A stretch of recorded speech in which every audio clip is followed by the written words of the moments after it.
तुम समझती क्या हो? अपने आप को हर वक्त रोकर लोगों की सहानुभूति लेना बंद करो। ये मत भूलो कि सामने वाला चुप है तो उसका मतलब ये नहीं कि वो कुछ जानता नहीं या महसूस नहीं करता। और जहां तक सवाल है पराग के फैसले का, तो वो सिर्फ मेरा भाई नहीं है, वो इस घर का सबसे समझदार इंसान है। उसका हर फैसला हम सबके लिए कानून है और कानून पर कोई सवाल नहीं उठाया जाता। राही, तुम और प्रेम जो करना चाहते हो कर सकते हो, लेकिन याद रखना कि इस घर में हर चीज की एक मर्यादा है। पूजा अगर ख्याति के लिए है तो उसे उसी श्रद्धा से किया जाना चाहिए। और माही, तुम्हें यह समझना होगा कि ऑफिस का काम पहले भी चलता था। जब तुम नहीं थी तो अब तुम्हारे बिना भी हो सकता है। एक दिन किचन में जाकर नाश्ता बना लोगी तो दुनिया नहीं उजड़ जाएगी। चलो अब जाकर नाश्ता बनाओ। और हाँ, हम सब तुम्हारी तारीफों के भूखे नहीं हैं। ये नाटक अब और नहीं चलेगा। तुमने भाव भंगिमा में चाहे 10 में से 9 अंक ले लिए हों या अभिव्यक्ति में 10 में से 10 और आकर्षण में 8 मिल गए हों, पर असली जिंदगी में नंबर नहीं चलता। वहां सिर्फ नीयत देखी जाती है। और अफसोस, तुम्हारी नीयत अब साफ नहीं लगती। कभी तुमने ये सोचा है कि एक नृत्य से किसी की जिंदगी बदल सकती है? नृत्य हमारे लिए साधना है। साधना यानी तपस्या, और तपस्या में कभी छल नहीं होता। आज तुमने जो किया वो छल है, धोखा है, दिखावा है। और दिखावे की बुनियाद पर कोई रिश्ता नहीं टिकता। हम सब ने तुम्हें बहुत मौके दिए, बहुत बार समझाया, लेकिन तुमने हर बार हमारी उम्मीदों को तोड़ा है। और अब हम थक चुके हैं। तुम्हारी झूठी मासूमियत और नकली आंसुओं से अब कोई फर्क नहीं पड़ता। तुम्हें लग सकता है कि तुमने सबको बेवकूफ बना लिया है, लेकिन नहीं। यहां हर किसी की आंखें खुल चुकी हैं।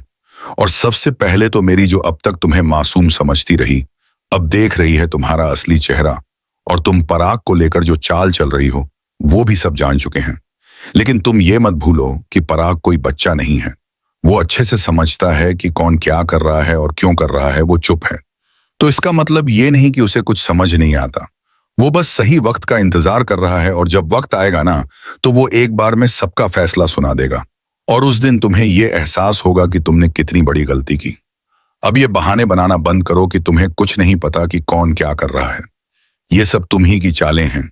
और अब ये घर तुम्हारे इशारों पर नहीं नाचेगा। इस घर में जो भी फैसले होंगे वो पराग के होंगे, और उसे मानना सबको पड़ेगा, चाहे उसे पसंद हो या ना हो।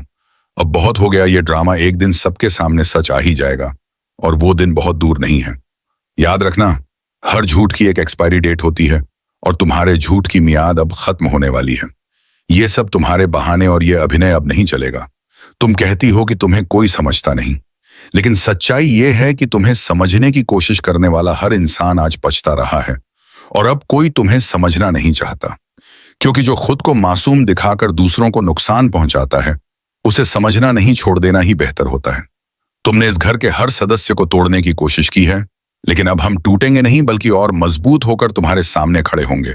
और तब तुम्हें एहसास होगा कि परिवार की एकता के आगे तुम्हारा हर षड्यंत्र कितना छोटा था। तुमने सोच रखा था कि सब तुम्हारी तरफ होंगे, लेकिन जब तुम अकेली रह जाओगी ना, तब समझ आएगा कि सच्चाई और अच्छाई की ताकत कितनी बड़ी होती है।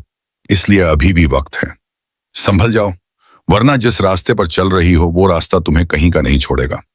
इस घर में रिश्ते बनाए जाते हैं तोड़ने के लिए नहीं, और जो लोग रिश्तों को तोड़ने की कोशिश करते हैं वो कभी चैन से नहीं जी पाते। इसलिए सोच लो, अब भी समय है, क्योंकि जब वक्त पलटेगा ना तो बहुत कुछ बदल जाएगा, और तब तुम चाहकर भी कुछ नहीं कर पाओगी। तुम चाहती थी कि सब तुम्हारे आगे झुकें, लेकिन अब कोई नहीं झुकेगा, क्योंकि सबको अब समझ आ गया है कि तुम कौन हो, क्या हो और क्यों हो। और तुम्हारी सच्चाई के पर्दे अब फटने लगे हैं। धीरे धीरे हर चेहरा साफ दिखने लगा है। तुमने जिस प्यार को हथियार बनाया, उसी प्यार ने तुम्हें बेनकाब कर दिया है। अब यह घर डर के साए में नहीं जिएगा, बल्कि सम्मान के साथ खड़ा रहेगा। और तुमने जो भावनाओं का व्यापार किया है, उसका हिसाब अब शुरू होगा। तुमने सोच रखा था कि अपने मासूम चेहरे और घड़ियाली आंसुओं से सबको झुका लोगी, लेकिन तुम्हारे अभिनय की सच्चाई अब सबके सामने आ चुकी है। और जो सच्चाई सामने आती है वो कभी छुप नहीं सकती। ये घर अब अपने पुराने मूल्यों पर लौटेगा, जहां विश्वास होगा, प्रेम होगा और सबसे जरूरी सच्चाई होगी। और अगर तुम इसके खिलाफ जाओगी तो ये दीवारें तुम्हारे खिलाफ बोलेंगी, और तब तुम कहीं की नहीं रहोगी। और ये मैं नहीं कह रही, बल्कि तुम्हारे कर्म कह रहे हैं, क्योंकि अब वक्त आ चुका है जब तुम्हें हर सवाल का जवाब देना होगा और हर रिश्ते का हिसाब चुकाना होगा। अगर अब भी तुमने अपने आप को नहीं बदला तो ये घर तुम्हारे लिए पराया हो जाएगा, और तब तुम्हें कोई सहारा देने वाला नहीं मिलेगा।